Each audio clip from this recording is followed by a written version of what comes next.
ओम नमः शिवाय। हर हर महादेव। जय माता मनसारानी नमः। जय माँ मातंगी नमः। जी हाँ, मेरे शिव पुराण कथा सुनने वाले सभी माता बहनों भक्तगणों को महादेव भगवान की ओर से आशीर्वाद प्रणाम। मेरे भक्तों, आज हम आप सभी के बीच मेरे भक्तों जो नेक्स्ट कथा में आप सभी को बताए थे कि पति पत्नियां की रिश्ता क्या होते हैं और ये बिछुड़ते क्यों हैं और रिश्ता टूट पति पत्नियां का तलाक क्यों होते हैं। तो मेरे भक्तों, एक बार सभी माता भक्त गणों से कृपा है, आप सभी भी महादेव भगवान का नाम जयकारा करें। 3 बार ओम नमः शिवाय का जाप करें मेरे भक्तों। ओम नमः शिवाय। ओम नमः शिवाय। ओम नमः शिवाय। ओम नमः शिवाय। ओम नमः शिवाय। हर हर महादेव। जगदम्बा पार्वती माता की, मातंगी माता की। मेरे भक्तों, चलिए कथा की ओर चलते हैं। पति और पत्नियां की आज के बारे में आप सभी को कथा हम सुनाएंगे कि पति पत्नियां का रिश्ता क्या होता है। मेरे भक्तों, मान लिया जाए जो हम लोग जो जन्म लेते हैं, जन्म से ही पहले वहां लिख दी जाती है कुंडली में कि आपकी पत्नी ये बनेगी और उसी के हिसाब से हम लोग का शादी ब्याह उससे संपर्क होकर होता है मेरे भक्तों। लेकिन गलती क्या होता है, किसी का भाग्य भी चुराया जाता है, किसी का भाग्य नष्ट भी कर दिया जाता है। इसमें आपका जो लिखी हुई पत्नी को कैसे आपको आपसे दूर करता है, ये आप समझिए। जैसे आप नियम के विरुद्ध आप चलेंगे,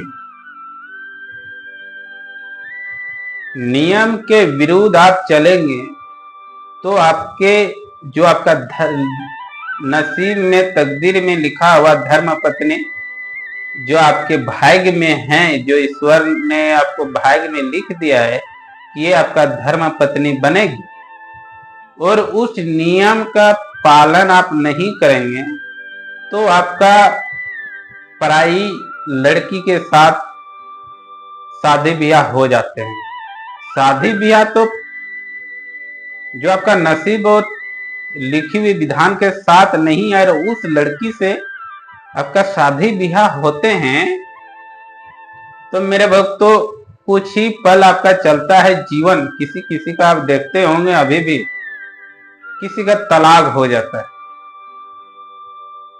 इसका वजह ही है मेरे भक्तों, आपके नसीब में उस लड़की लिखी हुई नहीं है, आपके नसीब में कोई दूसरा लड़की लिखी हुई है। तो इसीलिए किसी किसी का तलाक होता है और उस तलाक हुआ तो किस तरह से उस लड़की से शादी ब्याह हुआ, ये आप समझिए। या तो आप गार्जियन से, जो आपका माता पिता बताए हुए उद्देश्य अनुसार आप नहीं चलेंगे, अपने मनमानी ढंग से उस लड़की से आप शादी रचाएंगे तो परिणाम यही होगा। माता पिता के उद्देश्य से चलने से आपके जो लिखी हुई धर्म पत्नी से आपका मिलन हो जाता है। जो माता पिता से नहीं चलते हैं वह पराई लड़की से शादी ब्याह हो जाते हैं और इसी तरह बीच राह में जाकर वह फंस जाते हैं और बिछुड़ जाते हैं। तभी बोलते हैं कि पति पत्नियां वह गलत है, ये गलत है। गलत आप ही हैं, गलत दोनों की है कि मनमानी ढंग से ना लड़की अपने परिवार माता पिता के उद्देश्य से शादी रचा है, न लड़का अपने माता पिता से आज्ञा पाकर शादी रचा है। दोनों मनमानी ढंग से चलने से बीच राह में, बीच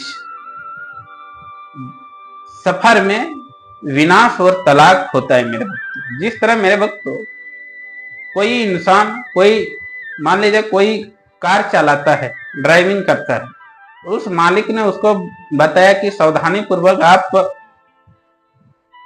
कार को ड्राइविंग करेंगे और कार को करीब आप 30-40 में आराम आराम से आप कार चलाएंगे। और उस समय उस ड्राइवर क्या करता है कि मेरे भक्तों वो 30-40 उसको चलाने बोला है और वो 60-70-80 में कार को चला रहे हैं। उसका दोषी कौन है? समय है। ताकि आप अपने मालिक के आज्ञा का पालन ना करते हुए अपने मनमानी ढंग से कार को चलाएंगे तो क्या होगा? तो इसी तरह एक्सीडेंट होता है। तभी बोलते हैं हमारे नसीब में यही लिखा हुआ है। आपके नसीब में यही लिखा हुआ नहीं है मेरे भक्तों, आपके नसीब खुद अपने तय की। जो माता पिता गुरुदेव का आज्ञा का पालन नहीं करके और जीवन का सफर स्टार्ट करते हैं, उसका यही विनाश आगे की जिंदगी में होता है मेरे भक्तों। ये तो आप समझ गए कि पति पत्नियां का तलाक किस तरह होते हैं। तलाक इसी तरह होते हैं, मनमानी ढंग से शादी ब्याह रचाएंगे तो तलाक कुछ समय चलते चलते उसका हो जाता है। लेकिन आपके भाग्य में जो ईश्वर ने लिखा है कि आपका धर्म पत्नी ये है जन्मों जन्म तक, उससे आप तो बिछुड़ गए, पराई दूसरे लड़की के साथ आप शादी रचा लिए, उससे आपका मिलन कैसे होगा? तो मिलन इसी तरह होता है, आप जब उसका तलाक होगा तो आपका धर्म पत्नी जो लिखी हुई नसीब में था उससे आपका सीधे संपर्क होता है मेरे भक्तों। और जीवन तक उसका जो जितना समय आपका है, समय तक आपका चलता है। इससे आपका मिलन नहीं होता है तो किसी कारण जीवन वायु उम्र समय आने पर वह चले जाते हैं, तो वह जिस योनि में रहते हैं उस योनि में उसका मिलन होता है। अगर आपकी धर्म पत्नी भक्ति लाइन में है, दीक्षित भक्ति लाइन में है, तो उस धाम में आपके पतिदेव से मिलन होता है मेरे भक्तों। तो इस तरह से पति पत्नियां का रिश्ता पवित्र रिश्ता होते हैं और ये जन्मों जन्म तक बिछुड़ नहीं सकते। भले आप इस जन्म में दूसरे स्त्री के साथ शादी ब्याह रचा रहे हैं, तो कुछ ही समय में आपका जो धर्म पत्नी होता है, आपका लिखी हुई भाग्य में है, वह कहीं न कहीं से आपका उससे मिलन होता है, उसी से आपका जीवन कटेगा। जो आप के नसीब और तकदीर में नहीं होता है, उससे आप शादी ब्याह रचा के जीवन कटना चाहते हैं, तो कभी नहीं चलेगा मेरे भक्तों। दिन पर दिन उस घर में गृह कलेश होते रहता है, पति पत्नियां में अनबन चलता है, लड़ाई झगड़ा होता है, वह सुखी जीवन कभी भी नहीं चलता है और किसी न किसी बहाने से उस बीच तलाक हो जाता है मेरे भक्तों। ये सब घटित घटना आप सभी घर घर में अभी किसी किसी घर में देखते होंगे, जो मनमानी ढंग से शादी ब्याह रचाते हैं आज के समय में लड़का लड़की सब। तो इसी तरह से उसका दुष्परिणाम का रिजल्ट ही मिलता है मेरे भक्तों। तो मेरे भक्तों, इसी तरह डेली आप सभी के बीच शिव पुराण कथा आप सभी को सुनने को मिलेंगे। इस कथा में इजाजत दीजिए। ओम नमः शिवाय, हर हर महादेव, जय माता मनसा रानी नमः, जय मातंगी माताये नमः।